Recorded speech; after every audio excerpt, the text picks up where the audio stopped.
Hello, Xers and interwebers. Welcome to Naive in the 90s, the podcast. I'm your host, Emily. I was a 70s baby, an 80s kid, and a 90s troublemaker. On today's episode, we will be talking with a very special guest, Amy from the book. Can you believe it? I'm so excited. I can't. Ooh. But of course, first, we're going to do a quick passage from my book, The Creative Nonfiction, Naive in the 90s, available on Amazon.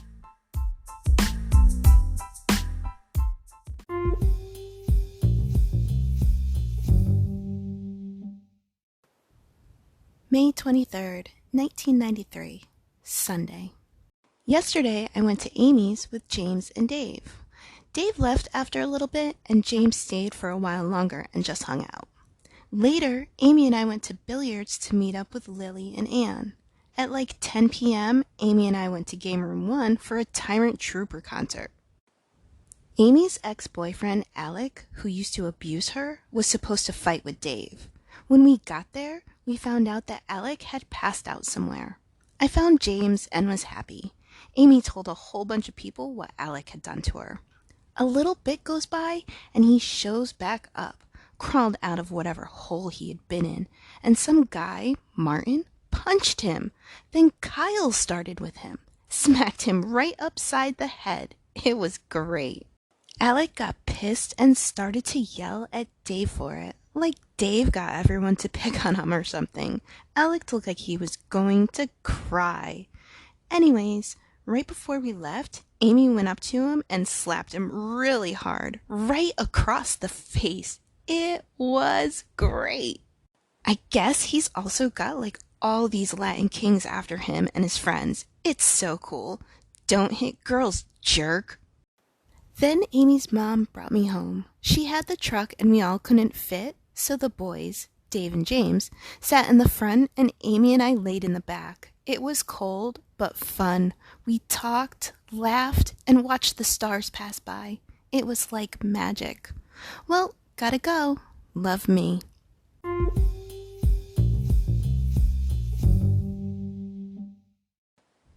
I want to give just a brief warning here before we start. As I mentioned in earlier shows, I use the Anchor app, now called Spotify for podcasters. Although Spotify has owned Anchor since 2019, this last month is when they did the full merge and rebranding. There was some tech issues with remote calling when they switched over, but it's been fixed since. However, there are still some new learning curves with recording with others remotely. Today's call is amazing, and I can't tell you how special it was for me, both for what you are about to hear, but also our behind-the-scenes conversation. Like, for real, it means a lot. But my end of the audio is off. Before the rebrand, the Anchor app didn't let external mics pick up at all. Only the phone's actual internal mic. So I could use earbuds or earphones and their mic wouldn't pick up. Ever. However, this changed and I didn't know it. I was still using my phone's internal mic, which the app power boosts up to make it kind of like a condenser mic. But yeah, the mic from my earbuds were actually picking up, and believe me, I will never use them again. It's not great, not gonna lie, it's bad. But thankfully, I'm not talking as much in this conversation. It really is about Amy and her story. So thank goodness for that. So please bear with me as I have to relearn how Spotify for podcasters works differently from Anchor. But also, I do have some equipment upgrades in the works, so fingers crossed I can finally get that all set up, figured out, and done right, not to mention consistently. Oh, I almost forgot. What I really wanted to actually tell you is in the relearning, we had a couple tech issues with the call being dropped. I think it was 3 times. Listen, the app is awesome, especially for the price, which is free, but she's quirky, okay? But yeah, so like calls, even if you ignore them, cut the recording. And one of those was a drop in the middle of another two drops and was like 3 minutes long only. It didn't save, and in fact, it was the second chunk of like 2 or 3 minutes of recording that didn't save. I assume because it was short, but they saved in other calls before the update. I have short clips from other calls, but yeah. The first drop was when we initially got on the call, but it was literally just hellos, and then the second time was in the middle of a pretty intense part of our conversation. Um, it's just some not so nice details, and there are more than enough after that to make up the difference. But yeah, so there is a small part where our conversation has a slight jump. I think it's like the last half an hour or so, and like Amy's talking about her husband not being a drinker and making sure he wasn't the type to overdrink and make drinking a regular thing. And then I start talking about some stuff with Travis. So, with all that said or babbled at this point, like babble babble, let's just get back into the actual episode. My guest today is going to be Amy, and I do introduce her in the beginning of the call, but I just wanted to say something here too. In terms of pivotal friendships and staying with the my so-called life comparisons, Amy was the Rianne to my Angela. No, Amy was in no way, shape, or form an addict like Rianne. In fact, I would argue that Amy was one of the more responsible friends when it came to substances back in the partying days. But in the larger span of our friendship, where Angela's life and perspective drastically changed after meeting this new, exciting, beautiful, and just all around magical being, that's what I'm talking about. That is how Amy is my Rianne. She just, like, storybook, movie, TV show literally opened my eyes and the world. And yeah, I just, I think it's really fitting that she's my first individual guest from the book because she really helped me make me who I am and helped me come out of the shell that I had been born into and built around me. So, yeah, I'm very excited to share this with you all. And I don't know. I love her and I hope you love her too.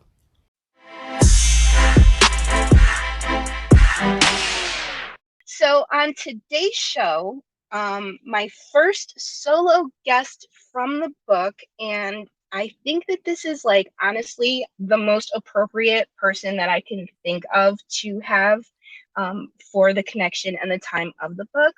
But today, Amy is my guest, and I just, wanted to point out that like Amy signified a huge change and transitional time in my life. I'm not taking away from any of the friendships I had before or after or during the same time, but our friendship was one of the most pivotal, like growing up friendships for me. The type of friendships that you read about in like coming of age books, like, like a John Green book, like Amy was my Alaska. Having seen like these type of friendships in movies and TVs, like there's that really cool girl that you see that you become friends with and the world just opens and unlocks for you. And like even in songs like Bikini Kill's Rebel Girl, like that is who Amy was for me when I met her. And so with that said, I would like to welcome Amy to the show. Hello, and I'm gonna wipe some tears off because that was beautiful. I love you, girl. I love you, and I mean every single word of that. Like Oh, you just you know, even when we hadn't found each other again on social media, like there was not a time that I didn't wonder about you or think about you because you were that girl.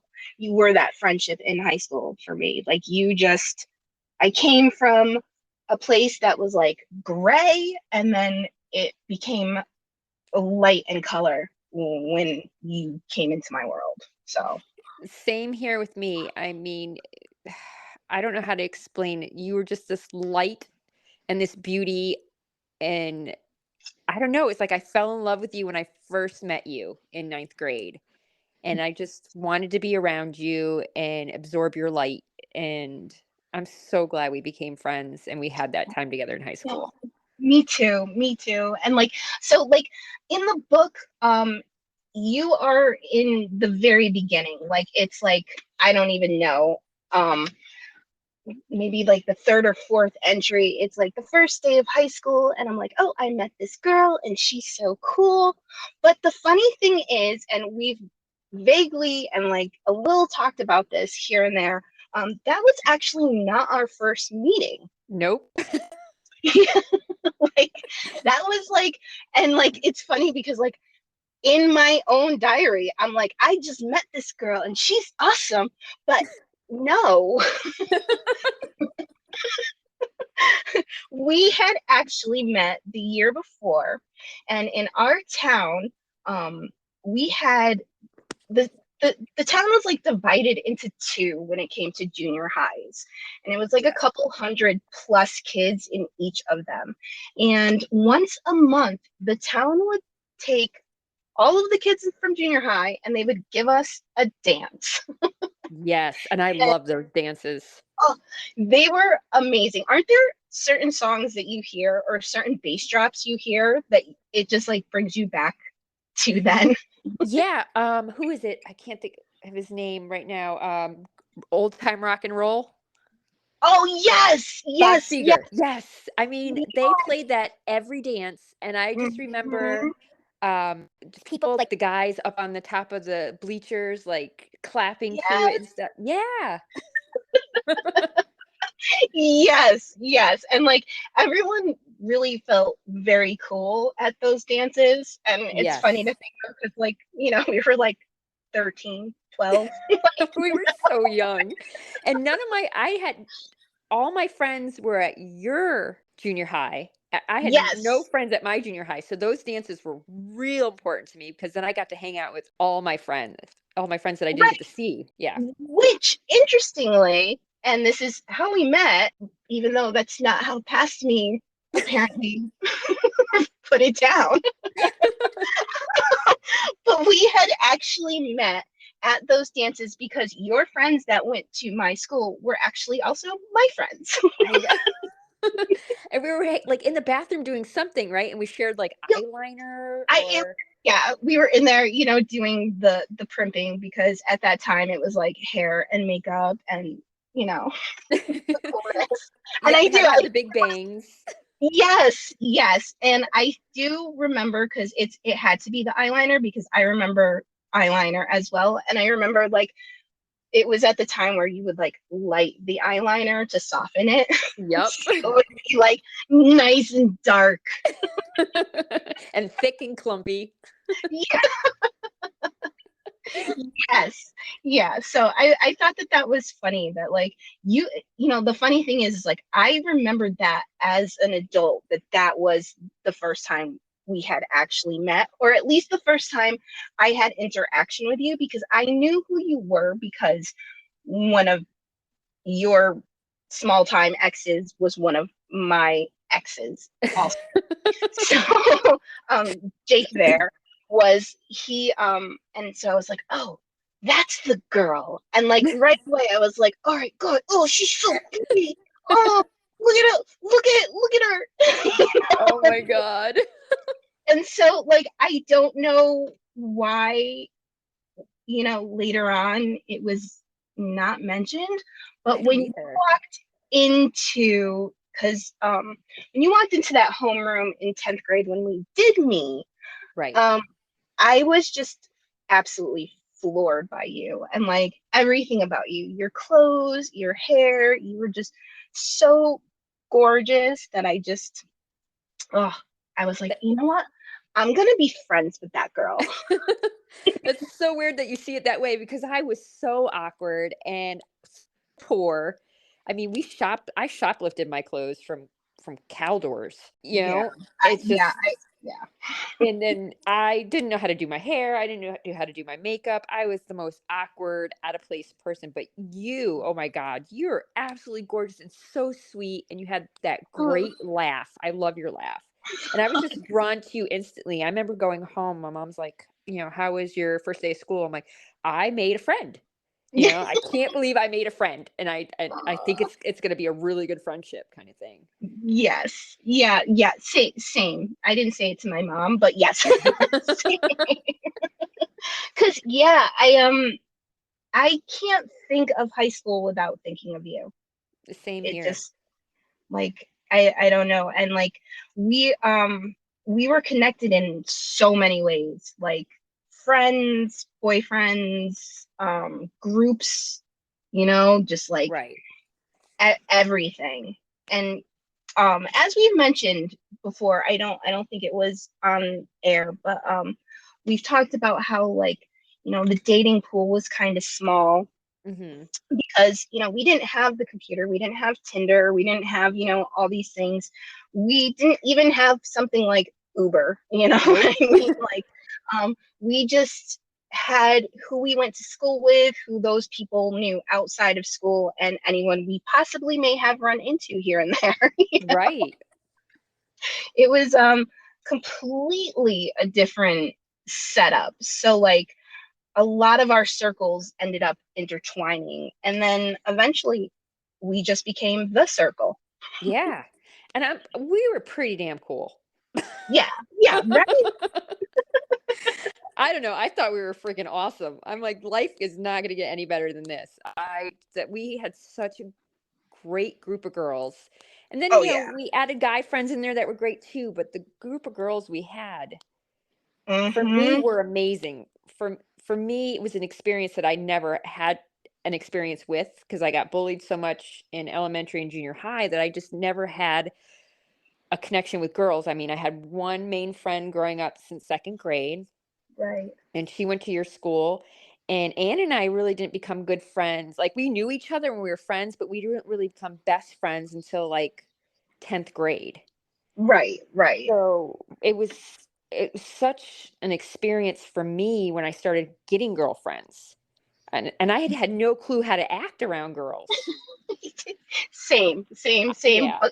But I was you didn't seem like that. Can I just, as someone who like didn't know you in the before times, I guess they were, I would never have guessed that. You to me just seemed like you were a confident, just beautiful person who was just who they were. That's the way that you appeared, to Oh be my God, honest with that blows my mind because that was the complete opposite of what I was.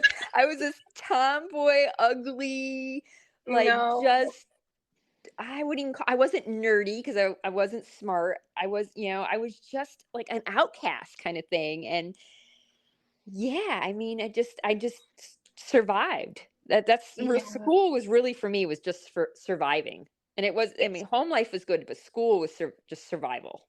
Yeah, that's so funny because I just, my mind is blown. Like, really, I mean, like, how many decades later? And I'm like, wow, really? Like, wow. I did not think about that, like, as a possibility, even. Yeah, Like, that's why you should never judge somebody because you just don't know what they're going through and what's no, going on in their lives behind the scenes. They look so put together and have everything great. We just got to be nicer to each other, yeah, everybody in the world because everybody's yeah. suffering something. Yes, I agree 100%. That's like the best advice ever. Like, for real. Thanks. Okay, so today we are here just to talk about you and us as friends, but also more specifically some you know not awesome things and some awesome things that Yeah, happen in your life, because what else could that be but love life, right? right. And you can't have the good without the bad. And there's For definitely some bad in there. Yeah, and I kind of feel like growing up in the time that we did grow up, it probably had a little extra bad. Yeah. Like, like it just um not to make light of it and laugh. I think that's a defense mechanism. Yes, it's Like, definitely my defense mechanism. yeah, because it's just like if you don't laugh about it and like think about it as a past, like, haha, was it that horrible? Like it just it makes you sad. Yeah, it just breaks you down. You just gotta, you gotta look at it on the bright side. Yeah, so hopefully what we can do with this episode is just help some other people out there who may be in relationships that may or may not be the best thing, how to deal with certain stuff. And we will also link some helplines in the description, so Good. because unfortunately, being treated bad is a subject that seems to follow the decades. It's more common than not, Mm-hmm. Mm-hmm. which is sad. Yeah. So yeah, let's start here. Let's let's talk about, okay, so you had mentioned that in junior high you had a hard time because you were bullied and people were just jerks to you. I think because you were pretty and they were intimidated by you, to be honest with you. Um, don't laugh at that. I think I feel like that's what a mom would say to their daughter, just to make them feel better. They're mean, they're jealous of you. That's why they're mean and bully you. My mom used to say that. I'm like, of what? My buck teeth and my, my big nose and no, no. But like, she was right. I no. agree with her. I think I was an easy target. And Yeah, I think you were too because you were nice. yeah, and kids can be cruel and they'll zero in on whatever they can. Yeah, and when you're a sensitive person, I think that makes the target on your back much, much larger. Yes, and being an empath and just being really in tune to their cues and their personalities and when they're angry and not, it definitely makes you a target. Oh yeah, for sure. So, do you wanna take it from there? Like, how did you get? Because I know the answer. But, do you wanna talk about maybe like who or how got you out of there? Maybe it's like, I mean, I'm gonna say it, your first love. Do you wanna Yeah. start there maybe? Yeah, so this is going to be so weird. So my first love is Yeah, okay. Maybe wait, maybe we should preface this real fast that for the listeners and anyone who's read the book or heard the excerpts here and the little passages that I read, Amy and I, we not only were very good friends and have a lot of memories that coincide with each other, lots of adventures together, a lot of overlap. We also have a lot of overlap with boys. And we both came into this discussion knowing that we were going to talk about boys and that it was going to be a little weird, but then we talked through it because we know, we were, first of all, teenagers at the right. time. So like this is literally like 3 decades ago. We're What I mean? old. We're old now. But also like I don't think where we ended up and where everyone ended up negates what anyone was to anyone else. Right. So I don't, and we already talked about it for everyone listening. We already talked about this and we're all cool with it. Everything's good. We still love each other. We all still love each other and not in some weird ways. Oh, that's hilarious. It's so there's so much overlap. I know, but you know what? We just got to deal with it. Yeah. Hey, you know what? I look at it as like a compliment to both of us. Yeah, we have Like good taste in they men. just so yeah, Amy's gonna talk about some people that you might recognize their names. Yep. And I'm cool, she's cool, we're all Yep. cool, and just And it'll be a fun experience. And it'll be a fun experience because, as I told her, I have I don't have any mask on about who my husband was back then. And we were all young and just finding ourselves, you know? No, We yeah, didn't know who our soulmates were going to be at the time, but when we found out, we stuck with them. So that's the yeah, important part. yeah. And I mean, not for nothing, but there was a lot of intergroup dating, anyways. Yeah, I dated a I think. lot. And it was all down to, I was just trying to find that one person that would just love me for me. And it was all that Yep. insecure little girl who knew that she was ugly and got picked on and bullied a lot and had no self-esteem. And I went at it the wrong way of trying to find that love and affection. Yeah. And you know, you grow up and learn, and that's just that's life, you know. I don't think I'm the only girl out there that's gone through it or Oh, will, you absolutely know, not. going forward. And Yeah, and absolutely not the last. right, it's I think girls just have a different burden growing up than boys do. I agree. I And absolutely agree. and my story actually started before Dave. It started with Alec. Oh, yes. And he Yes. really was like my first, he was my, I mean, I dated, I had little, I would call them little boyfriends, you know, you talk on the phone, you maybe kiss on the hmm lips, but nothing important happened. But when Alec came along, I just turned 15 and he was 20. And Right. so he was like the first guy I ever slept with. And that wasn't a very good experience. You could, if you look at it now at our age, you would call him a predator. Oh, yeah, absolutely. Just from the ages. Yeah, because I mean, 20, I look, my sons will be 20 in a couple years, and I'll still think of him as a baby, but 20, you're a man, you're an adult. Absolutely. And what man would be attracted to a 15-year-old girl? But, you know, he was. Unfortunately, we know that from too many. Yeah, yeah. And I don't know if you would call it grooming or what, but so it was a bad experience. It wasn't a good or healthy experience in any way, you know. Lifetime movie bad, things that you warn your kids against. He did go Yeah. to jail for a year, for some stuff that he did. Right. And believe it or not, he lives in my state. Oh, no way. Yeah, I'd say probably about 7 years ago. So, you know, on Facebook, you can put your cell phone number on there, even if you have your thing private. If like someone goes on their friend's page that's friends with you, they can get that information. Okay.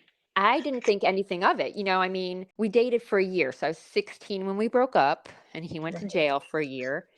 And we really never saw each other again. We might have like run into each other like at a restaurant when we were hanging out with our friends, and the people that I dated at the time would get me out of there fast. So there was really Right. no talking or anything. Right. But he called me probably about 8 years ago at like 1 a.m. Oh my God. And I answered the phone, and he says, you know, this is Alec. And I go, huh? And then he says it again, and I hang up. And my Oh, husband's like, who is that? And I'm like, that was Alec. And he goes, what? I'm like, yeah, you know. And then he called back, and my husband answered the phone, and that did not go well. But I we ended up bet. finding out that he only lived 45 minutes away from where we lived, at the time in the state we're in now. And he knew exactly where we lived. And to this Oh, day, I still have nightmares. And my husband will wake me up, and he'll be like, you know, Alec. And I'm like, yeah. But I still, to this day, worry that he's going to kill me. oh, that's horrible. I That's just, horrible. I mean, and how, that's a long All these time. years, yeah, Yeah. all these Yeah. years, and he's still tracking you down. Yeah. And to be like in the same state that you're in now, which is very much not the state you both started in. No, and it's far away from the state we both started in. Yeah. And it's like, I don't understand it. So we moved again. We're still in the same state, but the state's big enough where we moved probably about 3 hours away. And hmm he contacted me again during COVID Oh, through Messenger. I have him blocked on Facebook, but I didn't have him blocked in Messenger. oh, And he made some comments, and I worked in a popular place in my state that, other people come from different states to go visit. mm-hmm. So I went to my boss and I'm like, need, is there like a list that you can put people's names on so they cannot come to this place? Yeah, And yeah. he's like, yes, there is actually. And, I said, I don't want to get into details, but he went to prison and I don't feel safe. And I know Oh, that he lives in this state, and he said, we will put his name on a do not enter thing. So he's never allowed yeah. to come here, which is Oh, nice. oh my good. That's petrifying. Yeah, it's still scary, but I mean, we have ways to defend ourselves, and Yeah, I have him blocked on everything that I can block him on. I don't respond to anything that he sends to me, and right. I mean, Oh, yeah, oh, it's I'm kind so of sorry. That's horrible. it's scary. I mean, but Yeah. I do remember when I smacked him in the face. That Yeah, was a great night. Makes me so happy, and I remember everything about that night. And it was the first time that I was ever able to do back to him that what he's done to me mhm. worse than what he's, I mean, Yeah, the, and not yeah, have any retribution from him. Do you know what I mean? yeah, And it yeah, was the most, yeah. that Oh, was fun. he would have died if he even looked at you funny that night. Yeah. Like I that, mean, the energy that was going on that night, it was so supercharged that I can't like, no. there were some He, gang members there from like the city, yes, and they yes, were like, we will kill him. yes, yeah. It was God. It was a really intense but fun, and I'm sure liberating for you that night. Like Oh just yeah. Remember laying in the back of my mom's pickup truck and just being like, I hit Alec. And it was just like, yeah. I don't know, Oh that I yeah, couldn't stop it was saying magic. it. It Yeah, was no, magic. it was just oh I replay that night a lot because I do that was too. yeah, that was a good time. It was. And the weather was perfect for the state that we lived in, where we were Mm, laying in the back of that truck and the stars were out and the trees with the leaves, going past us. And it was yes, just, I think, a beautiful bonding moment for us. yes, just the two of us just huddled in the back Yes. watching. And it Yes. felt so freeing, and it's just like it was Mhm. it was it was a real special night for me. Yeah. But then that leads to I guess my first love, Dave. Yep. You're now soulmate husband. But But I mean, so you know, I think soul. I listen. I think soulmates are different things for different people. I don't think that there's like whatever. And I think first loves. I think they're there is a soulmate level to that. right. And I'm not saying we were each other's first loves. I'm just saying he was mine, and it was I think I mean I think you were up on that list for him. oh I do. oh well, thank you. But he was a life so Alec was a life-changing moment on the things that you see in movies, on TV shows, you don't think really happen, you Right. know, Right. and then you find out they do really happen and they're not as peaceful as you see on TV. Yep. Um, Yep. that scary bad shit can happen, and you're just like, how did I survive that? And Right. then comes along, so I'm still in junior high while I'm dating Alec, and I'm still getting bullied and told I'm ugly and picked on really bad. And then here comes along Dave, and we were in homeroom together in ninth grade. Mm-hmm. And he was always just nice to me, but we never really talked. He was super popular. All the really beautiful popular girls, I don't know if they Love. dated him, but Yeah. they were all in love with him. I mean, he was, Yes. 16 Candles, the main guy, like all the main like beautiful guys in the 80s Yeah. movies. That was him. Yeah. Well, Yes. for me, for me. No, no, no, Um no, no. I have to agree. I think that he was that guy for the majority of people that we went to school with. Yeah. Honest, Yeah. and I'm not trying to brag because he's my husband. Like, you know, You my can husband. brag. I mean, like, honestly, like, he really, he was that guy. He to compare to someone of our age and our demographic, he was Jordan Catalano. Yes. Oh my God. Yes. And he was on a pedestal. And I Yes, put him on a pedestal. You know, and he looked at me and he talked to me and he yes. was nice to me. And that pissed off the other girls in junior high even more, to where, Oh, I like, you know, when he would come, before we why even started did dating, we her? hung out, you know? Yeah. And he would, like, come over my house to hang out, and the popular girls would call my house, like, how the hell did they get my phone number? And they would Oh, talk to him on my house phone, you know? oh, Like, I mean, and then I would get to school and they'd be like, "Oh, you know what he did this weekend? He hung out with me," you know, or something like that. I'm like, yeah. you know, okay, but you know, I didn't think we'd ever date because I was still with Alec. Right, And right. then summer happened, and Alec and I were I was broken up with him, but he was a stalker who wouldn't take no for an answer. Mm-hmm. I Mm-hmm. mean, I'd be doing something in my room and I would hear a noise and I would open the blinds and he'd be outside my window. Right, You know, I right. mean, he was just, and he would follow me everywhere. And I remember we went to see a band play at a local place that we Mm-hmm. used to hang out at. And Yep. um, Dave was there and he kind of hit on me. I don't know if you were there that night. Amy, I don't think I was. yeah, Anne was there. And we kind of just were hitting on each other. And then we just started dating. So we dated a little bit in the summer before 10th grade. Right, right. Which is right before we all met. Well, I met Yeah. you both. Yep.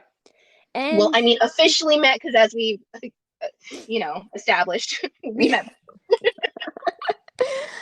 yeah, and I learned what a healthy relationship was supposed to be. So, I mean, Can he'll can always, can oh, I go ahead. say that first day, or the first time I saw both of you in that homeroom for 10th grade, when Mhm. I saw you and I was like, we're going to be friends, was also the first time I saw him too. And the thing that, other than, the hair and the eyes, Right. obviously, um, but like, other than that, the first thing I noticed about him was that he was carrying your stuff and like he was telling you to like do something, like don't forget your locker combination, or like, Yeah. something. He was coaching you along in something that like was just so sweet, and like brought your stuff and like put it on your desk, and it was just the sweetest thing I had ever seen. I was like, those two are awesome. Like, so yeah, that guy's super hot, but like they make an awesome couple, and I'm gonna be her friend. Well, it's not only that he was super hot, he's, as you well know, he's an amazing person. Mm-hmm. And I mean, and at the age that we were what, 16? I mean, that says a lot. So good on you, girl. Well, good on you, right? Because like you went from something that was toxic and harmful and just the worst of the worst, and like Yeah. you were something so special that someone that seemed untouchable to others saw that light and beauty in you. And I think that's beautiful. Oh, thank you. And it was like, it really was a fantasy for me, like a fantasy Mhm. made reality, because I'm a dreamer. I wouldn't say I don't know if lover is the right word, but a dreamer, and I was just always looking for that, happily ever after Right.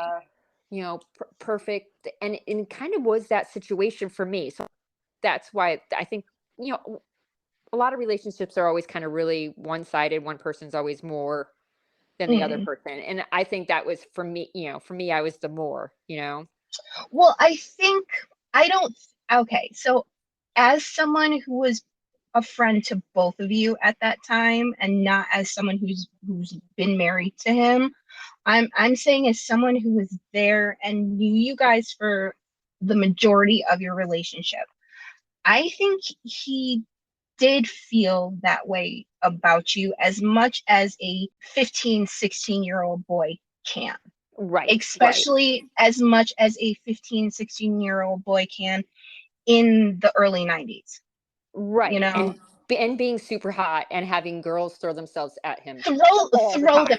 And, like, I don't think people understand. And like Lily, every once in a while, she'll come over, and when my daughter is around, she'd be like, "You don't understand how cool your parents were, and your dad was super, super hot."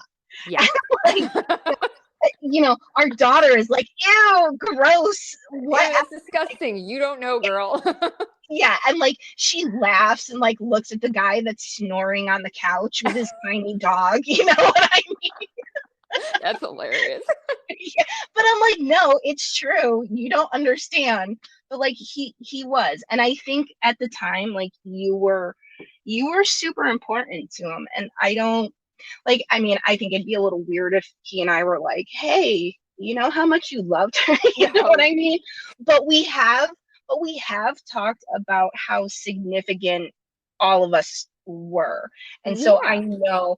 know that you were just as significant. If it hadn't been the 90s, if we hadn't been so young, and if I love the man to death, but if he hadn't been a fuck boy, Right. like, and it's like I say it all the time, and I love him to death, I do. Mm-hmm. But when we were all in high school, including when he and I started whatever, and for a while, Yeah. he was 100% what they would call a fuck boy.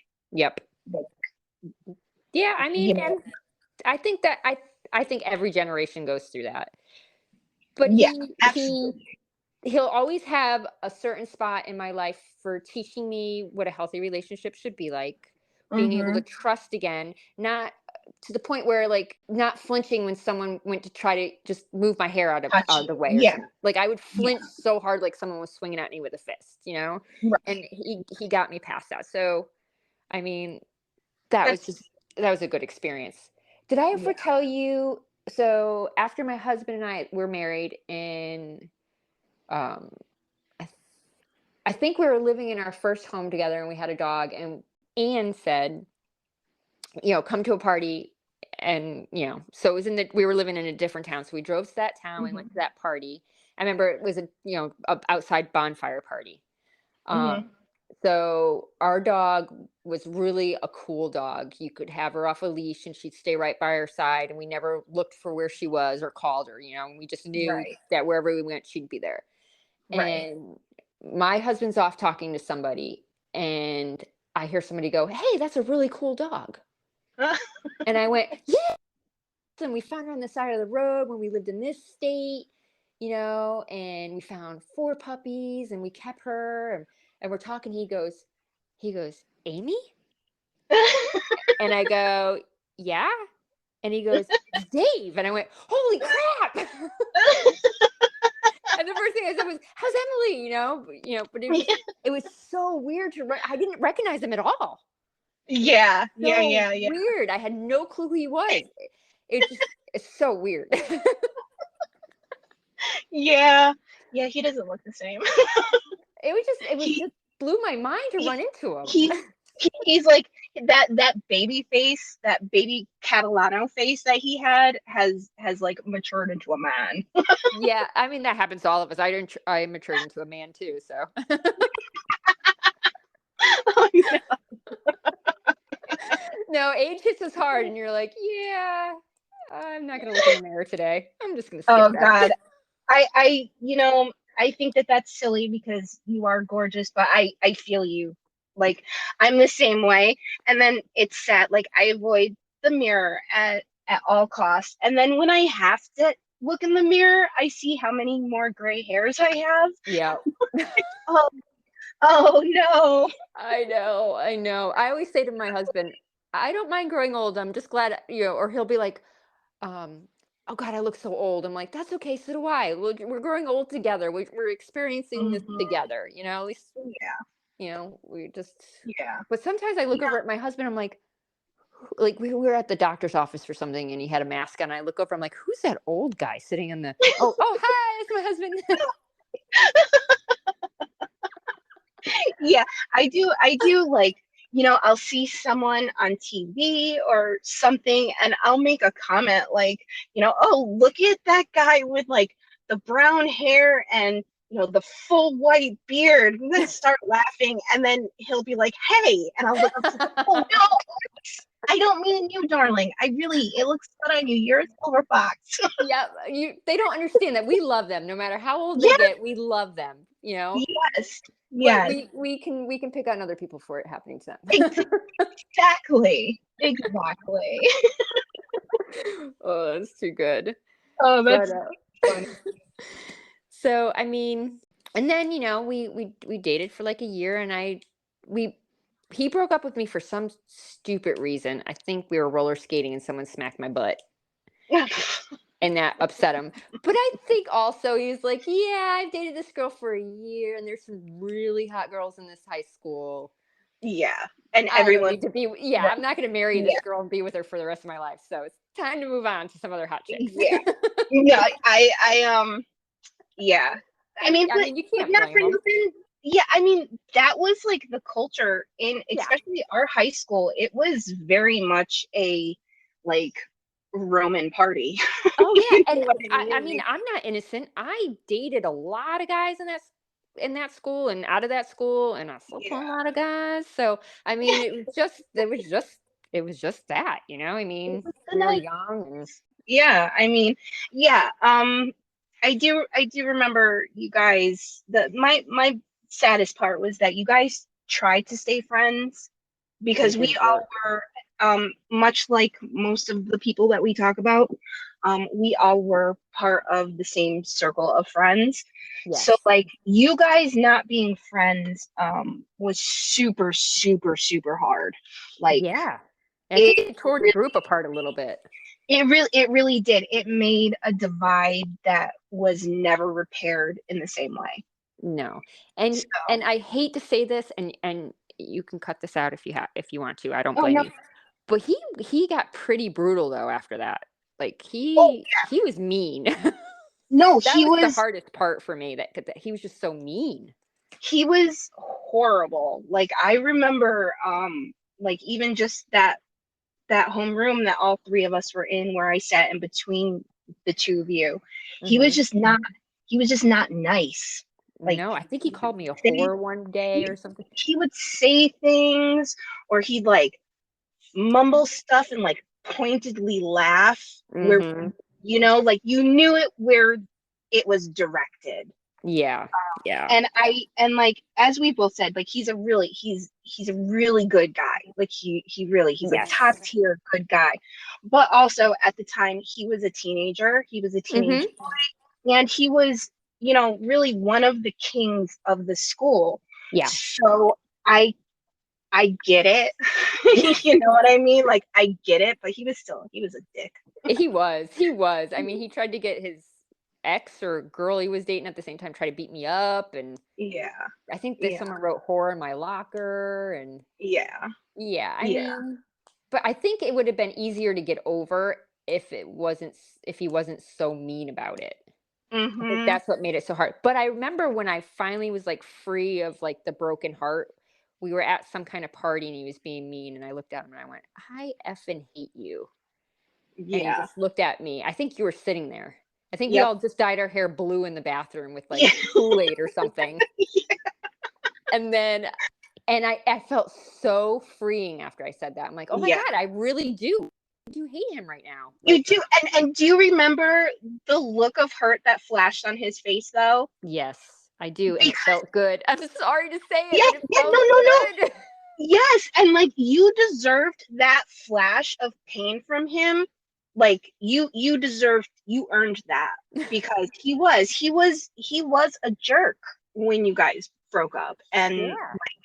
you finally said something, and it's like he clearly was just being a spoiled boy. You know what I Right. mean? He didn't feel those things about you. He didn't think those things about you. He was just being a jerk because boys are jerks sometimes. Yeah. And when you get, you can entertain people I mean, look, they don't think about, hey, this is going to hurt someone's feelings and this might affect them for the rest Mhm. of their life. They're just like, Right. I'm hanging out with my friends and this is going to make them laugh. Watch this, you know? Yeah. Right. Right. And like not to like harp on it or make it an excuse, but when we grew up, it was a very toxic and masculine, sexualized time. Yeah. So for them to be like those guys cutting on a girl, that one of them had hooked up with before, wasn't an isolated thing. It was No. pretty, yeah. And but after I came to that conclusion, I don't think we ever talked again after that, except for that time that I ran into him at the Yeah. party years later. Yeah. No, I think so too. Yeah. I think But so too. but I mean, and to his, I did date a lot of guys after we broke up too, and that probably didn't make him feel good about himself. So Yeah, but he was a whore too. You know what I mean? Let's be honest. He really was. He made his rounds. I know. I remember Ann and I, like, one summer were like, let's just not date. Let's just have fun and have as much sex as we can and not, give a shit Yeah. about anything, And that was a great year. Yeah, just have sex like a guy. Yeah, because we didn't get our hearts broken. It's like I would date guys and think, oh, okay, this is the one, and then nope. Okay, let's date another guy, and okay, this is the one. Nope, and it was just like, okay, I'm done. Yeah. You know what I mean? They're obviously just dating me because they just want to get laid, kind of thing. Yeah. And Yeah. high Yeah. school's rough. It really was. I think high school's rough for any age group, like any era, but I feel like, the 90s, I feel like was the pinnacle, like the peak of indulgence Mm-hmm. and like feralness together. Yeah. I mean, partying, like we drank a lot. So much. We partied a lot. We'd have the hotel parties and the field parties. And I mean, it really was based off of Days Confused. I think someone was from our group shared our experience with somebody else and they made a movie about it. Yeah, for real. I mean, for real. Well, yes. Anytime I'm like not feeling good or I'm sad about something, I just watch that movie because it makes me feel so good. Because I'm like, yeah, it was awesome. It was. And I wouldn't go back and change any of it. It made No. me who I am. Yeah. It made it to the point where I knew by the time I met my husband, which was young, I met him when I was 19 and he was 21. Right. That's young, but by the Yeah. time he came along, I knew what I wanted, what I didn't want, what I'd put up with, what I wouldn't put up with, and I wasn't scared to tell him that Right. Which is right up front, right away. that's And I mean, that's power in itself. yeah, I mean, because I dated. Oh, did you drop me? Yep. Hold on. So let's see. So I don't know. Do you have anything else that you want to say about Dave or that time period? No, I think that pretty much sums it all up. I hate that. I guess I can say one more like one thing. I hate how it ended, Mm-hmm. and I hate that we couldn't end on a friendship Yes. because I think it would have made it better for you and I Oh, and yes. our friendship. Like I never was upset that you guys started dating or that you guys ended up together. I actually felt really good about it. Yeah. But See, I've always wondered, actually, and worried, I guess, is more accurate than wondered. But I've always worried about that because, I mean, and it is in the book, and I think I may have brought it up on here once, but I mean, you and I were friends. We were super, super tight. And, yeah, when you guys, when you and Dave were going through your ending, you did make me and Chris specifically at that sleepover promise that we were not going to ever date him. And, I have carried that oh no, I don't forever. even remember doing that. Yeah, it was the weekend that I remember the sleepover, and I remember yeah, like Dave saying something like him and Chris kind of had a little Yeah, moment, and I got really upset. that might be why you brought it up. Right. Because yeah, that was the weekend. We all went to the mall. She had to get the outfit because she had just started the stripping job. And The we were boy, changing in the car, and yes, yes, and the boys were gonna bring her to the club. I remember that, and I remember the creep guy that she was dealing with at the club. Remember we came out of the bathroom laughing, and he's like, "Ooh, couple heavy breathers," Yeah, and it creeped me out. I'm like, "Nope, nope, no, nope, yeah, nope." yeah, yeah, yeah. Yeah. So I remember, like, my brain cemented that in there, and like even after you guys, um a little after that time, I don't know, all of us were hanging out again. You guys were not officially together anymore, but I think there Mhm. was still maybe some lingering stuff going on. And Yeah, there's a little bit of lingering. yeah, Yeah. I remember he and we were talking, and he was like, I know that we can't do anything. And I'm like, Right.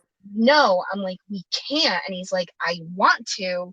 And I'm like, I kind of would want to too, you know, but we made this promise, and Amy is my friend. And he was like, yeah, well, just so we both know, this is the situation. That we want to. And it like kind of just lingered like that for the longest time. And Oh. I will say, that promise to you, part of the reason I didn't pursue him for a long time. And even after I did, which it's not an excuse, but like it was part of my grieving process over Chris, was Yeah. the whole, like, you know I just, the situation I was in at the time wasn't fantastic with Yeah. James. And Yeah. there had always been this, like, this underlying attraction between me and Dave. And when Chris died, I just stopped being cautious about things. I started Yeah. drinking. I started smoking pot, and then I also then decided that I was going to be, more promiscuous than I had been, and go for things that, I don't know, I guess I normally wouldn't have. And breaking that promise was one of those that happened because of that. Yeah. I And really, don't feel bad about that, girl. I mean, God, we were babies. Who cares about that? You found the right person. You guys were meant to be together. And I would never hate you or be upset about that. God, I would never ever well, be upset. I understand. I completely understand. And I love you, and I'm so sorry that if this has bothered you over the years. I mean, yeah, I mean, it has, because I just, because like we were so close, and like we all meant so much to each other. And yeah. our friends, and we've talked about it before, our friends at the time were the most important things to us. And so when I broke that promise, it was a huge deal for me. Like, it was huge for me to cross Yeah. that. And Well, if this makes you feel any better, if the situations were reversed, I would have broken the promise too. okay. No, that does. That better. So don't worry about it. Okay. No, that does. That makes me feel way better. And I know we grew apart, but I mean, I think we grew apart a little bit when you and Dave started to get together, but that's normal. I mean, we weren't running with the same crowd. I wasn't running with the Dave crowd anymore. And if Yeah. you're spending your time with him, that makes sense that that's the crowd you're going to run with. We were never mean to each other. You were never ever mean to me. You never said anything nasty to me or did anything bad. I hope I don't if my memory serves me correct, I don't remember ever doing anything nasty or mean to you, and I hope to God I'm remembering correctly. Yeah. No, I Uh, don't. I don't remember anything. See, okay, here's the thing with us. So we were so close, and like so pivotal in each other's lives. And then it just kind of, I don't want to say faded. I remember the moment. I remember the exact moment. And I remember, so you called me up and you asked if my mom and I could pick you up because Dave was at a party and you wanted to know if we could drop you off at that party. Mhm. And I remember we dropped you off, and you were super sweet in the truck, and we were talking, and you were having a good time. And I remember when you got out of the car, thinking to myself, "This, this is where this is where things change." Right. Not like I'm mad at you or anything. It just I knew that we were gonna be running with different crowds, and just and I and this has always happened to every friendship, and I think throughout history, when you start dating a guy, that guy becomes your world. Yeah. And you kind of put your friends on the back burner. And I, Yeah. I know that sounds awful, but that's just how it happens. I've done that Yeah. millions of times, like other friends. And I've always been the person that's okay with that because I know I do it. And I know when you're in a relationship, that becomes the most important relationship. So I Right. mean that's just normal. And then shortly after that, we moved to a Yes. different town, and I went to a whole new different high school my senior year. So we Yes. didn't even have the time to like let you be in your little honeymoon phase and then reconnect. It was just Right. your honeymoon phase was starting with Dave, and I moved. And I Right. was in my honeymoon phase because I was dating Paul. I Yeah. dated him for 2 years. Right. Right. Yeah, and I do think that you're 100% right. When we would get involved with someone new, those people would become our lives. Those Yeah. were we hung out with their friends. So, Yep. it really did disconnect us from those that were important to us. And then I think we would have been okay, and I think we Yeah. probably would have picked up right where we had left off if you hadn't moved. In an instant. And Yeah. Anne and I have done that our whole friendship together. Hmm. It's normal. You start dating someone new, and then you just reconnect, and then you flow back into each other like nothing ever happened and no time has passed. Yes. And that's, I think, what a true friendship is based on. I think to have a true friendship and to really truly care about someone, you can't expect them to be in your lives 100% of the time and you be the most important person in their lives, because that's just not how it works. Right. You got to be the kind of person that understands that life ebbs and flows and changes and people come and go, but the true friends can go days, weeks, months, years, and still get back together like nothing's changed, nothing's happened. Yes. Yes, I 100% agree. You're so wise. Oh, I love you so much. I'm I so love you like too. really, I'm so glad that we've reconnected, and just like, we've been on social media now for many, many, many, many years at this Yeah. point. But like this podcast, really, it's kind of cool because it's really brought us closer. Um, Yeah. you know, All of us. I'm so glad you did this. This is probably the best thing that like you've done for our group, yeah, that yeah, anybody could do for our group. I'm yeah. so glad you did this. I'm so glad you took the chance to do it. And No, I'm yeah. loving it. I'm loving it because it's like it's reconnecting us all, and just like, you know talking about, I feel like it's got to be good for our hearts and our minds to be talking about all this stuff. I just, Yeah. you know I agree because I've loved you guys, all of you guys throughout the years as much as I did in high school. Like none of that's changed, none of that feelings changed, and I thought about you so much over the years, and just to come back and just know that you feel the same, and yeah, it's a great thing. It yeah, really yeah, is. for real. The knowing that you feel the same too is just like, it's so, like, I don't know, it's like validating in some way, because it's like, it's real easy to think of the past in a way that's like, oh, this was so important to me and these people were so, but you never know if it's like your mind just like romanticizing a situation, you know what I mean? Right. Whereas Right. like now, it's like, it's been validated, we were awesome. Like, We um, really were. we had a special group of people. We had special experiences, and like it just, I don't know, it's just awesome. I'm really glad to have you around. I'm glad to have you around. I'm so glad that I got to grow up with you in Yeah, a very important time in my life. I'm yeah, glad that I had the experiences I've had with you, and same, same. yeah, and I'm so happy and thankful that you and Dave are together and that it's as beautiful as it is. Oh, thank you. That's And the best thing to come out of all of this. I do like, we did have a rocky start, because of many things here and there along the way. Mostly it's like, and I've said this to you, we started dating when we were children, basically, and Yeah. we've been doing it on and off and all along, for so long that I don't like, we grew up with each other.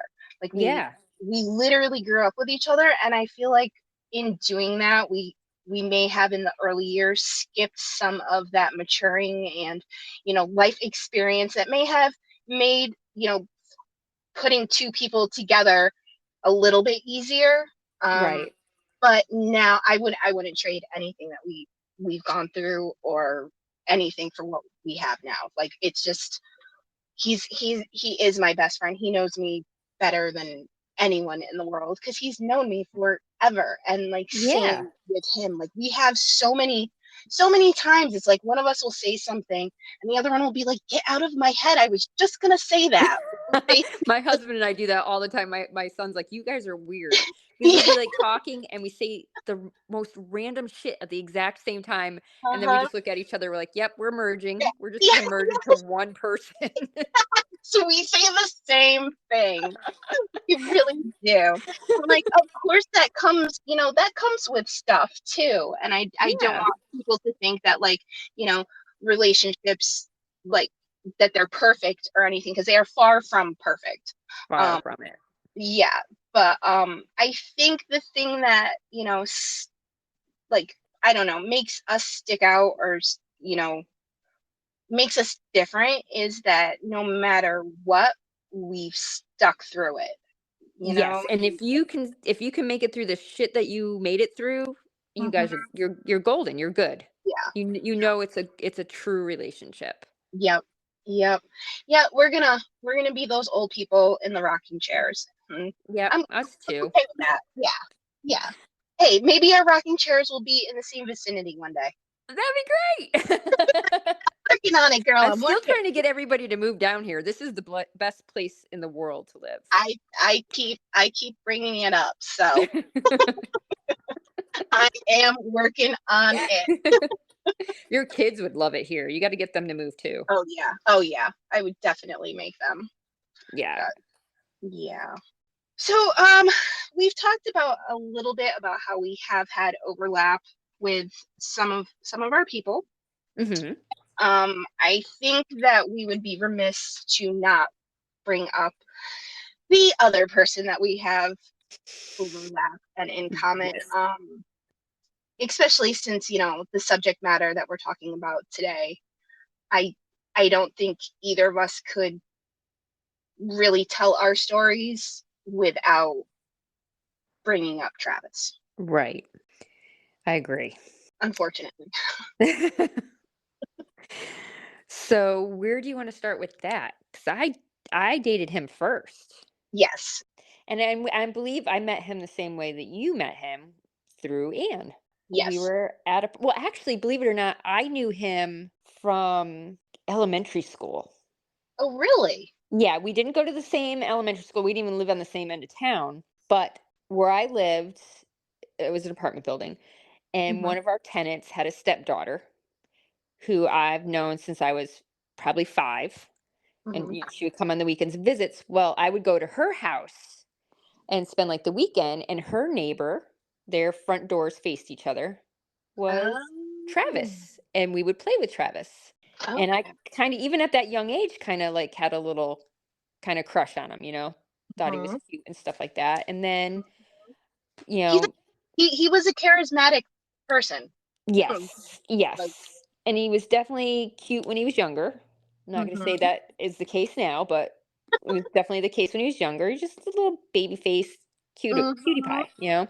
yep, But it was after Dave and I broke up and kind of just hanging out with Anne. And yeah, it was her boyfriend's friend. And that's how we kind of just met at a party. And we didn't like sleep together or anything, but we kind of, just hooked up a little bit. And then we started dating. But it was I don't think we dated very long, maybe 6 months or so, right. maybe a year. I'm not sure. Um, Yeah, I feel like and it was a little bit longer. Yeah, and I mean, we got along. We didn't argue or anything. Well, yeah, we argued. We got along, but he was a raging alcoholic. He's a Raging. year younger than me. So Mm-hmm, I was like, what, 16, maybe 17, mm-hmm, and he was 16. He was a raging alcoholic at 16. Would walk around with a 30 pack. yep, He never had a not had a 30 pack in yep. his hand, and he was always drinking. And we would always fight, and he'd be like, "I'll throw this beer out the window right now if you want me to." Yes, I want you to, you know? But did that happen? No. And I ended up getting pregnant before we broke up. I didn't know I was pregnant. Right. And we broke up. I just thought I had my period. And my period, I couldn't stop bleeding. I didn't know I was having a tubular pregnancy or a Right. topic pregnancy. Um, I just thought I had my period. We were using protection, and I was on the birth control pill. Mm-hmm. But yeah, I mean, it wasn't a bad relationship in where it was like Alec. Right.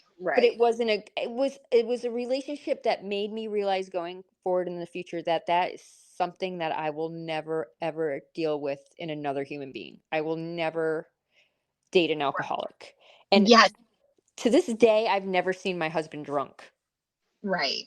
Right. And when we first started dating, I mean, he would drink. He would have beers. He's 21. I was 19, but at that time never saw him drunk. I want to hurt him so bad. I'm sorry, but I want to hurt him so bad. No, I didn't but know about you know, this. I yeah, didn't know he was physical. yeah, he was. Yeah. So yeah, he kept it hidden really good because he would get mad at other people who did it to other people, and he would make a big show, and like it was a lot of machismo Yeah.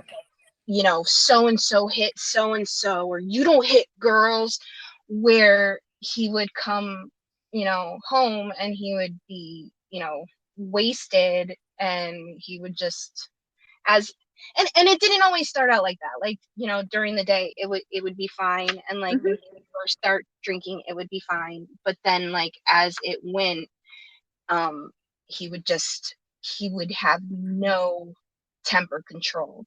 And he there was a friend that walked by him, and he literally just walked by him, and the guy, Travis, like, he literally grabbed his friend who just walked by him again, you know grabbed him by the throat and jacked him up onto the wall, and the Phew. kid was turning colors and like grabbing at his hands. And I mean, he wasn't even looking at him. He was just holding him up, looking down, because he was like that drunk down stare. Yeah. I knew better than to get involved, but at the same time, this kid was turning purple, and Travis had checked out. So I kind of was like, you got to stop. And I tried to grab his arm, and he flung his arm back, and so it cut my nose. Mm, I like a fingernail, and then he grabbed my neck, and it was only for a second. But it was enough pressure that it left bruises. yeah. And the next day, I saw a bunch of friends at a store, and they were like, "Oh, what happened to you?" And I was like, "Oh," and I remember saying what happened, and like, not even like, I wasn't even upset about it, Oh, which I is know. like super messed up. And like, as I'm relaying what happened, I'm seeing their faces, and they're looking at me like, what the fuck? And I'm like, oh, no, it's fine. It was just a reflex or whatever. Yeah. And like, from that moment, I started realizing that maybe it wasn't normal. And then not long after that, we were supposed to go to a party. Our ride for the party flaked, so we didn't get there. It was something he was super pumped for because it was a rave. Mm-hmm. And he was wasted, like wasted, plus on acid. Oh, And gee. yeah, it was a bad combination. And that now Anne's boyfriend and I, we did not get along. Like we were Oh, not, yeah. He was weird. super weird. And like we did not get along. And I think it was because he felt like there was a competition for Travis's affection. Yeah. Um, but so we didn't get along. He never stuck up for me. Nothing. But there was this time we missed this rave, the ride to go to the rave, and Travis got so upset, and I don't even know what the trigger was. It was, I know we were talking about, I was like, well, you weren't here. We missed the ride, like whatever. And he got so mad that he grabbed my neck and he just started squeezing. And Mm. he pushed me into the chair and he's holding my neck, and with his other fist he's just pounding into my head, just pounding and pounding. And then all of a sudden he gets thrown off of me, and who is it but Anne's boyfriend. Thank God. And thank God. And the messed up part is there were other people in that room. There were other guys in that room that I had considered my friend, They don't do shit. like They they don't don't do shit. fit. With No. Alec, I went to a party with Alec once at his best friend's house. Mhm. And everybody's drinking, and his best friend's room was down in the basement. And he takes me down there, and he wants to have sex, and I Mhm. don't want to. Proceeded to grab my neck like you, and then put a pillow over my face. Oh God. And the next thing I remember is waking up to him having sex with me. Oh. And then he finishes and we start fighting. I honestly don't know what I said or did, but I remember running for the stairs, running up the stairs, and it's basement stairs. So it's those wooden stairs that don't have like a back. Right. And I'm crawling up them. Like I got my hand on the back of the stair, like to pull myself forward. And I'm Yeah. yelling. And this girl comes around the corner and she's going to help me. And his best friend grabs her and said, "It's none of your fucking business," and slams the door in my face. Oh my God. So, Oh, like, and there's a bunch of people partying upstairs. yeah. And, That. he proceeds to beat the crap out of me. We finally get out of the basement and I run out the front door and I go around the side of the house because I have nowhere to go. We're not in the town Right. where I live. I don't drive, I don't have a license.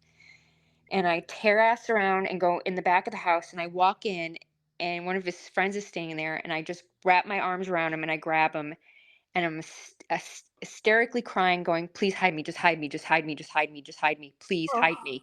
And Oh. he's pushing me off him and he's going, "It's not my business, it's not my business." And his other friend's like, "She's fucking scared, dude. Do something." I'm like, "Just fucking hide me, just hide me." Just, and I remember I hear him coming and I run out the room and I hide in his friend's mother's room on the side of the bed. And he comes in there and he grabs my top of my head and just walks me out of the house. And then it's like nothing happened. And Oh. he drives me home and he drops me off. Oh my God. That's barbaric. I mean, but you went through the same thing. And and I don't know how it went for you, but you can't. I couldn't break up with him. Like Yeah. I could say it's over. Yeah. But if he doesn't want it to be over, Yeah. Yeah. Yeah. so sorry you went through this. You went through that. Well, I'm There's sorry you went through it too. I I know. I think unfortunately for people our age and who grew up in the 80s and the 90s, I don't think it's as isolated as we would like it to be, you know? Yeah, I agree because I thought I was the only one that went through it. Right, right. Yeah. No, no, because I mean, Lily was going through it, and I mean, I think Esther was going through it. Um, there was a lot. There was a lot. And And the fact that nobody does anything about it. Like no, no. witnesses it and oh, Yeah, it's like I remember that time just like seeing these people just sitting in this living room or this guy, and it's like I'm not a big girl. I'm 5'2", and yeah. it's like 6'1" guy like beating the crap out of me. And I remember afterwards just like crying and seeing these people just sitting there watching TV and they wouldn't even make eye contact with me. How did It nobody beat the shit out of him? I would have leapt on his back like a fucking spider monkey and friggin' bit his ear off or something. Yeah, yeah. Now, like if I saw stuff like that, I would, but I don't know. It was weird back then. I don't, And it's easy to say this is what I would do in that situation, but in that situation is that's it's not as easy as said it. no, no, absolutely. It's like even just in like a general sense, people talk about how things happen on the streets and no one does anything about it. And I get that that's bad. Like, we need to intervene when we see bad things. But at the same time, I fully understand how people don't. Because if you see someone raging on someone being violent with someone, you don't know what they're going to do or how they're going to lash out at you, Or if So, they're gonna shoot you or kill you or yeah. yeah, and I mean, we're only human, and like our self-preservation is such a gigantic part of our DNA, so it's like Yeah. I get it. So I understand when people didn't. I don't hold it against anyone, but I do find it sad. You know what I mean? Like Yeah. those faces that like, because like they're ingrained in my head Oh, you'll of never forget that. You'll never forget the never. sounds, the smells. No. Yeah, there's just certain things that are just like they are crystal clear in my mind. And Yeah. one of those is the faces that knew what was going on and they were uncomfortable with it, but they just not even eye contact. How'd Like, you get out of that situation? Like, how did you get out of that? um, how I got out of that situation was Rose. Um, Okay. so her and Anne were how Travis and I got together. Hmm. Um, And when Rose saw what was going on with Travis and I, she went and told Dave. So, um, Thank God. yeah, and like he started just showing up. Like he would just call, he would just show up, and it would Oh, really, really, really make Travis very upset, especially because, Dave was Dave and he did the same thing for me. He's such a hero. he really he's so much the hero and he's so much a gentleman, as much of a, and like, I've called him as much as a fuck boy as he was back then. He really he's a genuinely good person and he Yeah. has so much gentleman in him that if he wasn't born in the era that we grew up in, like if he wasn't around that time, if he had been born in like however long, he would have been like the knight or the guy putting the cape down over the Yes. mud. You know what I mean? Yes. Like that's just who he is. He just has this protective streak in him. So Hmm. Yeah, he showed up at my house a few times when Alec was there and scared him off. yeah, and like, isn't it funny that like just his presence would scare these guys? Like, Alec had me pinned against a car in the parking lot, and Dave showed up, and I've never seen Alec run so hard. And he ran and he hid behind my dad. oh And my dad's like, "All right, Alec, it's time for you to go." yeah. I was just like, "Holy shit!" Oh, that's so funny. Yeah, Yeah, there's just, and I don't, again, not bragging because he's my husband, you can but brag. like, I will. No, but like, there's just something about him that intimidates other, like, like manly people, you know what I mean? And like just attracts women. And it's just like it's been this thing. Like he's been in so many fights as an adolescent, but there was like one out of any that he started, and the one he started was because someone was bullying someone. You know what I mean? That's Like there's just, awesome. yeah, he's just, I don't know. I love him so much. He's just, Yeah, he's a good guy. You got a good one. yeah, we both did. Yes. And Oh don't, God. I feel like we paid our dues and we deserve them. 100%. And my husband's 6'5". I have a gentle giant. I mean, we maybe raised his voice at me once or twice, but not like screaming at me. Yeah, yeah, Just like I raised my voice at him, he raised his voice back at me. But I mean, I trust him with everything. He is just, I used to have this recurring dream ever since I was little, like really little. And I would jump in some kind of body of water, either a pool or a lake or an ocean. And I would go underwater and I would hold my breath in my sleep and I couldn't swim to the top. I would struggle and struggle and struggle, could never make it to the top. And I would wake up gasping for air because I couldn't hold my breath anymore. oh, that's horrible. And I would just constantly have this dream until one night I had it where I jumped in and I was trying to swim to the top. And I couldn't make it. And all of a sudden, my husband's arms go into the water, grab me, and pull me out. And Oh, I didn't wake up gasping, and I've never had that dream again. oh, that is beautiful. That's like movie material, beautiful stuff right there.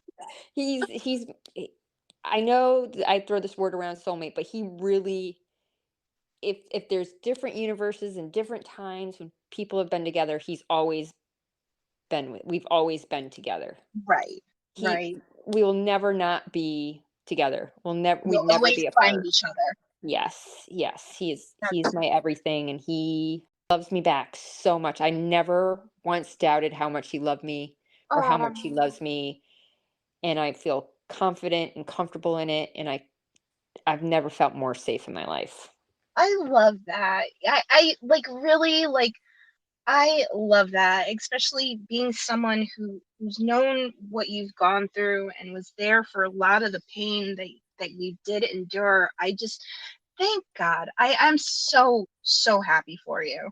I'm Really. happy for you too. You have the same thing. I mean, Yeah. I know there's statistics out there that say, once a girl or a woman gets in that situation, they kind of always are in that situation, or it's Yep. hard for them to get out of that Yep. situation. Yes. The perfect, amazing person that's going to Yes. love you and not hurt you. Yes. And I to piggyback on that, we will definitely list some resources in the description box. There are so many options and programs and things out there to get help nowadays that like please please please please Yes. don't stay in any situation that is, detrimental to you, physically, mentally, emotionally, in any way. That's just not how life is meant to be lived. Right, right. I mean, I'm not going to sugarcoat it. It's not going to be easy. Right. And it's hard, and there's routes you can take and they're not Mhm. always effective, but you can get out and you can find a happy life. Yes, yes. And like I definitely like my whole point of releasing the book and starting this podcast is just the hope that any of the situations or any of the themes in the book or that we talk about on this show, that we can connect to anyone, like kids, younger people, anyone who has felt this, and let them know that it's not the end all be all. A Right. bad situation isn't forever. You can get out, and no matter how horrible you feel in your life or how horrible it seems, there Right. are better days. There is a new beginning. There are new chapters. Things do improve and you can be happy. Like, Yes, 100%. And follow that woman's instinct. We all have it. Don't ignore it, yep, yep. you You see know? you see a red flag. It's a red flag. It's Yeah. it's not pink, you know, it's Right. not green for go. It's not yellow for caution. It's red for a reason. You see that, Right. you go, you get out, And get it out. doesn't have to be sexual abuse. It doesn't have to be physical abuse. Emotional abuse is just as bad. Exactly. It really is. And like, you wear those scars inside and carry them around forever. They're Forever. just as bad as physical scars, like Yep. just as bad. If I never met Alec, I would be a completely different person than I am today. Not saying I don't like who I am. I wouldn't Right. change anything about myself, but I Right. wouldn't be the person I am today. And Right. that's because he's physically and emotionally affected me for the rest of my life. Right. Right. You had to, in those moments, learn how to survive. And then from that survival, you had to learn how to cope. And that stuff doesn't go away. Nope. And the only reason why I think I got out of that situation alive, and I don't think I would have made it out alive if he didn't go to jail. Right. He broke into my house one night. My father worked third shift. My Right. mom was sleeping. He broke into my house. He had a knife. He came at me. Mm. I I got in my mom's room screaming. She called the cops, and the cops he left. The cops came. I told them everything that was happening and what happened. And I didn't hear from him again for a while. I was like, "Oh, wow, good," and I found out that he was in jail. Right. And then Right. we, think just life went on, and I think if he didn't go to jail, he would have eventually killed me because he Oh wasn't yeah. going to give up stalking and showing Yeah. up, and Yeah. I agree. I think he would have kept pursuing you. yeah. He was I he mean, was he's still trying. Yeah, I mean, for real. I mean, that's so scary. And I mean, can I just say, like, if anyone's going through this situation, and I do include you, Amy, like for real, like, make sure you alert your local authorities if anyone from your past does show up and is doing anything of the sort, even phone calls. Like, even if they can't do anything because they can't, a phone call isn't illegal, that's fine. Living in the Right. same state isn't illegal, that's fine, but just make sure that your local people know, so that if any situation would ever come up, there is a record that this guy is problematic. Yes. Yes, and there's someone to look at too as a suspect if there needs to be. Mhm. Right, right, exactly. So, oh, I hope, I hope you guys are like, do you have security? Yes, we have security, we have weapons. Okay, okay, good, I am good, not good, a good. fan of weapons, but Mm, I mean, it's in a safe, it's locked up, but I know how to use it. I know where it is in yeah, case I need to. good. Neighbors do know, and my neighbor's a good old boy. Yeah, yeah. So he's good with it. No, good. I'm actually very, very happy to hear that. I'm all for, like, regulated gun control and whatnot, but I don't think we should not have guns. You know what I mean? Right. I Like, agree. I think that mental checks and background checks and, proper, I More can't. restringent checks so mentally ill people don't get their hands on them. Yeah, but I think there should definitely be proper training, and I think Yes. anyone with a violent background should not be allowed to have one as well. But Nope. especially for someone in your situation and your family, I would 100% thank God you have something, because And I'm that terrified of it. yeah, I Terrified of bet. it. I mean, Yeah, I yeah. held it for like 2 seconds when we got it, and I haven't touched it since. Hopefully you'll never have to again. Hopefully, I'll never have to. Nobody will Yeah, have to, but yeah. Oh, so yeah. I can't believe that with him. That's horrible. Yeah. I mean, what are the chances that I mean, I'm sure it's a coincidence that he showed up in the same state. That's what I tell myself. It's a coincidence Right. because I don't Hope want to think of it any other way. anyway, you can't let yourself think of it in any other way. No. I fully understand that. That's, oh girl. I wanna, like, come and hide you. I'm okay. I'll be okay. Okay, good. Good. Because, aw, boys, huh? He's I violent. know. Oh, Girls, don't date. yeah, Just be single until, I don't know, until you're 30. real. Just enjoy your girlfriends and Yeah. have Yeah. fun. I'm Because, glad my my God. son's going through. He went through a little phase last year where he's dating a lot, like Hmm. what we innocently did, you talk on the phone and you see Yeah, each other in school, that's it, but you're dating. yeah, And he had some experiences that he didn't like. And I said, next year just have fun with your guy friends. Don't even worry about girls. You're young. And this year yeah, he hasn't dated once or anything. I'm like, so any girls you think? He's like, nope, I'm just having fun with my friends. I'm not gonna date till I'm in college. I'm like, oh, good idea. very good. Good job, Perfect. Mama. Good job. Because that's the perfect answer. Yep. I mean, oh, he'll be so happy that he did it that way. I I mean, know.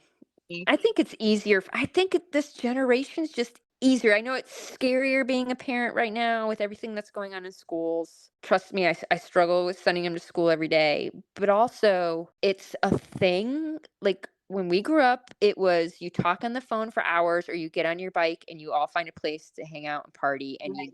you do some stupid, dumb shit Yeah, that uh, I can't believe we survived. This yeah, generation, this is how they hang out with their friends. They get in front of their TVs, they put their headphones on, and they start their video games, and they all hang out together. I'm I like, love it. I love it. People are like, you shouldn't let him play video games that much. I'm like, he's hanging out with his friends. He's not out drinking. He's not out having sex. He's not out doing drugs. Yeah, He's I not out mean, driving around doing stupid shit where he could kill somebody or get killed in a car accident. He's sitting in the basement. yeah, no, I mean, you know where he is, you know he's safe. Yes. Just, yeah, Play as no, many video games as you want. for real, for Yep. real. Yeah, we did that with our son too. He was like really into the video games. He's always chatting on with his friends on there, and we're like, you know what? You have a great time. Yep. Yeah. What am I gonna like? Doctor's like, well, you should limit it. I'm like, look, I can be upstairs doing something. Go, hey, kiddo, come up here. I need help with this. He doesn't Hmm. give me attitude. He doesn't fight me about it. He comes up. What do you need? Right, Can you right, help me with this, and this? Or he'll go. Sometimes you can't. Some games you can't pause. Or he'll go. Can you give me 2 minutes so I don't die? Yep. yep, And then he's up yep, there. He never gives me attitude. He goes to bed on time. He doesn't have a TV in his room. He doesn't sleep with his phone in his room. right, I mean, play as many video yeah, games as you want. yeah. I mean, that's so healthy. I think that's so healthy. Like he's still doing what he needs to. He's still communicating with you. Like just no. And he's home and you know where he is. Like, yes. Yeah. And he's sweet and he's respectful and Yeah. he's the greatest person I know. That's awesome. I love that. Aw. You're so lucky to have each other. Like for real. Like All three of us are. I I mean, yeah.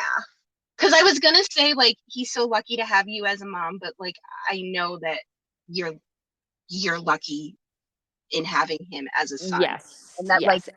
that who he is brings out this wonderful mother that you are. So Oh, thank you. And not thinking I'd ever be a mother. yeah. That was the greatest phone call we ever got.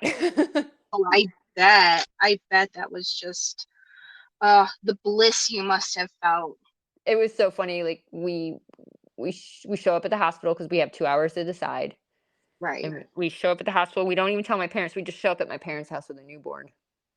Well, that's awesome. That's like the best surprise ever. I know my dad's like, "Can we keep him?"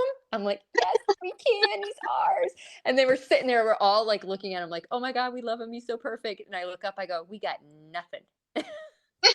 And my husband and my dad's like, "You guys stay here with him. We'll go to Targets and get everything we need." I love it. Yeah, Goodness. it was perfect. Good. Good. I'm glad you're so happy. I'm glad you are too. I'm so glad you are too. Yeah, our both of our lives could have gone very drastically different ways. But we got our fairy tales, our happy Yes, ever afters. we really did. And which is like, it's far and few between that happens. So And you deserved it. I mean, you you, deserve it. You know what I yeah, mean?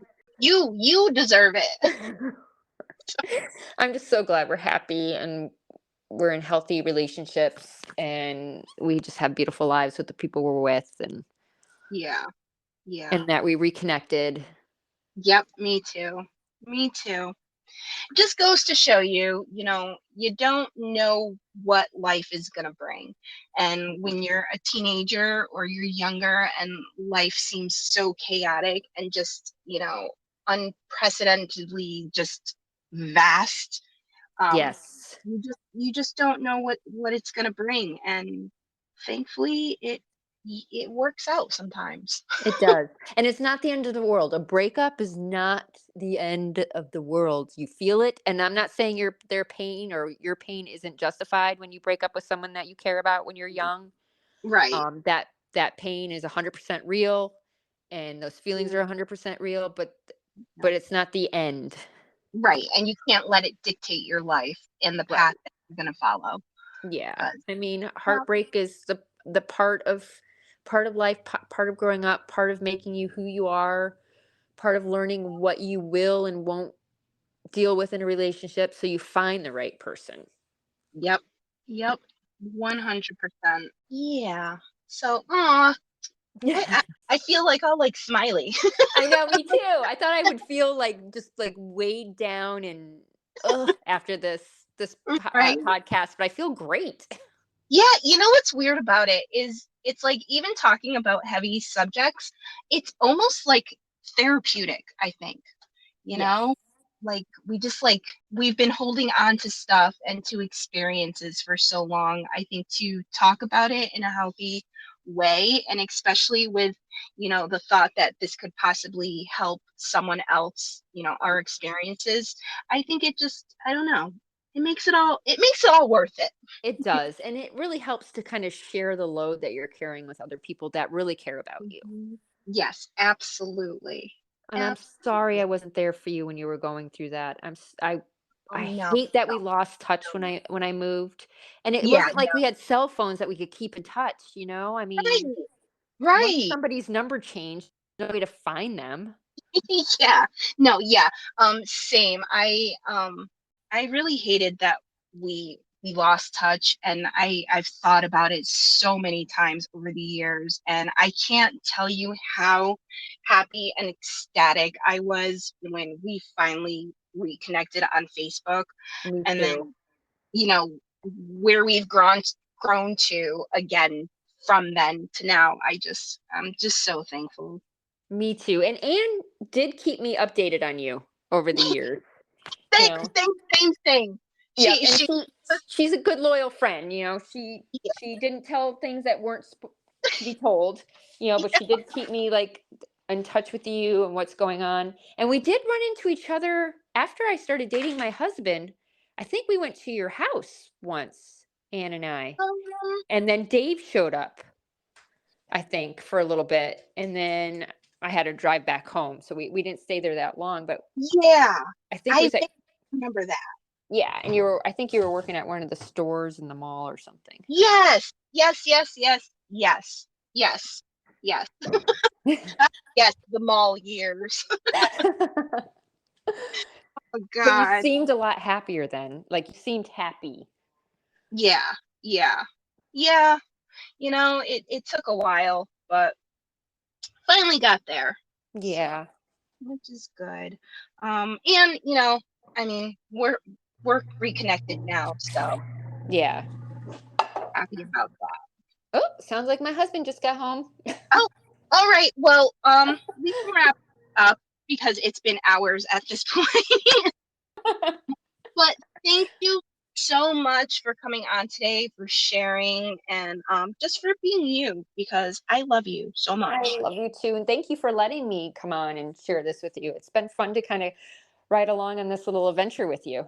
Yeah, it really has. I didn't expect it to be what it is, but I love that it is what this is now. So, you Yeah. know, and I can't wait for other episodes that we're going to record. So, I look forward to doing more in the future with you. And I love you. And go see your husband. And I'll talk to you soon. Okay, I love you guys too. You have a good night. All right, bye Okay, bye. bye.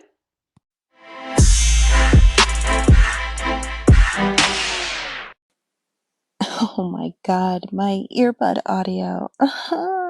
um, as you can like actually hear when I drop the earbud, and Amy asks if I dropped her.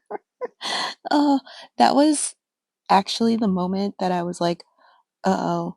Like in my head, I was like, oh no. If she heard me drop her, that means that the mic is in the earbud. It's in the earbud. No. So, yeah. Um but for now I'm using my husband's headset, which the mic is clearly a lot better than those damn earbuds. Like, ugh. Um but the mic is like right in front of my mouth and I can't really move it, and it picks up like every tiny breath and every mouth noise like, like don't listen. But like I said, I do hope to have upgraded equipment, and it should be, I don't know, like in the next couple weeks or so. So we shall see how that goes. But yeah, so that was a pretty heavy conversation, but I think it was still fun. I love Amy so much. Like, I can't even express how much. I've always admired her, and this conversation just made me raise that pedestal I already had her on. Like, she's so strong and just so amazing, to still be such an open, loving, and beautiful soul, even after everything she's gone through, which, although expressed super well here, doesn't even touch upon the reality of it. But, yeah, like she's just amazing in all of the ways. Oh, I love her. It's a little funny how in the last episode, episode 12, I said I would probably never talk about that bad phase of my life or bring up Travis, who until now was basically my Voldemort. And so that clearly didn't stick, because, yeah. Um, Travis and I were brief and very intense. Everything about us was too fast, without thought, and nothing but chaos, which was fueled with alcohol, acid, and lots of just bad weed. And although that experience and time in my life felt like forever while it was happening, it really was such a small blip in the full scope of everything of my life, that it kind of feels like it wasn't part of me. Like it was like a fever dream or like a movie I watched 1,000 times but haven't seen in decades. Um, yeah, but like no matter how short of a time, or how removed I do feel from it, there are experiences and connections, scars, mental, emotional, memories, mechanisms, and physical reminders that have shaped who I am and how I live my life every single day, no matter how much time has passed, or how wonderful my husband is and how safe he makes me feel. He, along with really everyone I know, but he really bears the brunt. But he has to deal with the leftovers of that time, which is so unfair. While the person who inflicted the pain went on to be in other relationships that were also um, abusive and like officially on the record abusive. And it makes me feel so much like mad for, so many reasons, and sad for all of the reasons and happy to have been strong enough and to have had a strong enough support system to get out of that situation. It just, ugh. So, yeah, this probably will be the one and only time he who once again we shall not ever name again. Um, I feel like this'll be it because you know, ugh, just no. But of course, unless Anne comes on for her own episode, because there is no way around not talking about him with her. It just, I don't know. It's just, ugh. Sometimes nostalgia is stupid. But for real, I actually love nostalgia, and I love being able to talk about the past with those I shared it with, like Amy. Sure, not all of what we shared was great, and some of the connections are rough and may bring up some not so pleasant stuff. I'm sure for any and all of us involved to some degree, but I think that's true for any real friendship or relationships. Connections can be complicated, and that's okay. I actually think that is like a big part of the human experience, to feel all those things. One of the most important parts of friendship, though, is that despite those weird ups and downs or connections that can spark other thoughts and feels, that real friendships don't stop because of that messy stuff. They instead cement the roots and make them grow. I love the history I share with Amy. I love that we have so much that ties us together. We had extremely, extremely similar experiences. Even though our backgrounds, like our parents and how we were raised, were just so vastly different. Some of those experiences, yes, weren't the best. Some were downright terrifying. But the same energy that drew us all to each other is the same loving and dynamic energy that makes up most of our time spent together. And the feels and thoughts that are invoked just by the sheer thought of our friendships heavily outweigh anything else. And I wouldn't trade any of it. Friendships from all stages, different stages, are so important and are never forgotten. The impact of childhood friends, high school friends, young adult friends is huge and lasts lifetimes, even if the friendships themselves end or fade away. True friends, real relationships, love can and will just pick up from where they left off, given the chance. Like no time has passed between the inner souls that will always recognize each other. As crappy and divisional as it can be, I really am so thankful for social media and how many of these irreplaceable connections it's allowed to rekindle.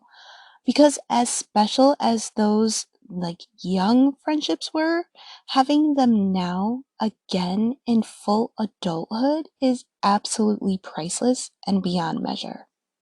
So yeah, I'm super thankful, just super thankful for having everyone who's in my life, and super thankful for Amy for coming on today.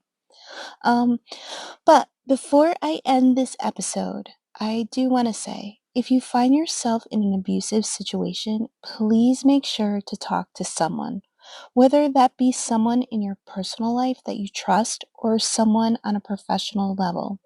Every state and even town has different avenues of help at different capacities.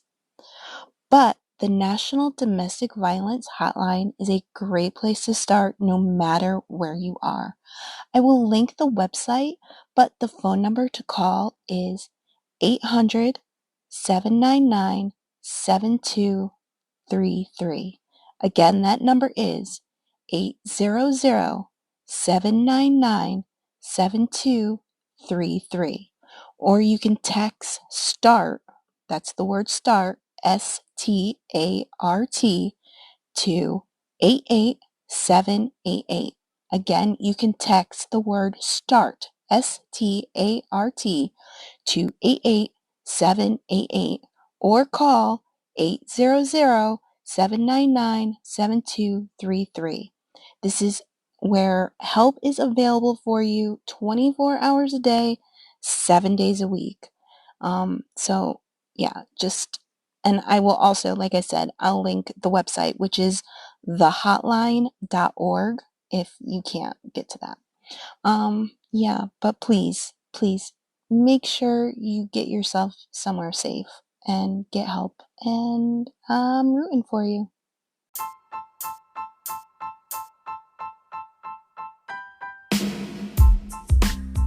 I want to give a huge, gigantic thank you to my special guest, Amy, for coming on the show and for sharing. It was truly special, and I love you so, so, so much. And thank you to the listeners for joining us today for Naive in the 90s, the podcast. I hope you come back in 2 weeks for a new episode. I will be celebrating my 6-month podcast anniversary and my 46th birthday, which just happens to also be on Star Wars Day. So that should be fun, whatever that ends up being. For questions, comments, or contributions to the conversation, send me a message at naiveinthe90s@gmail.com or connect with me on social media with the handle at naiveinthe90s. Find me on Twitter, Instagram, Facebook, TikTok, and YouTube.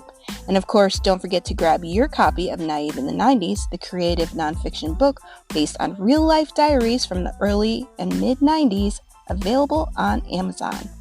And thank you again for joining. Hope to see you next time. Peace and love, my dudes.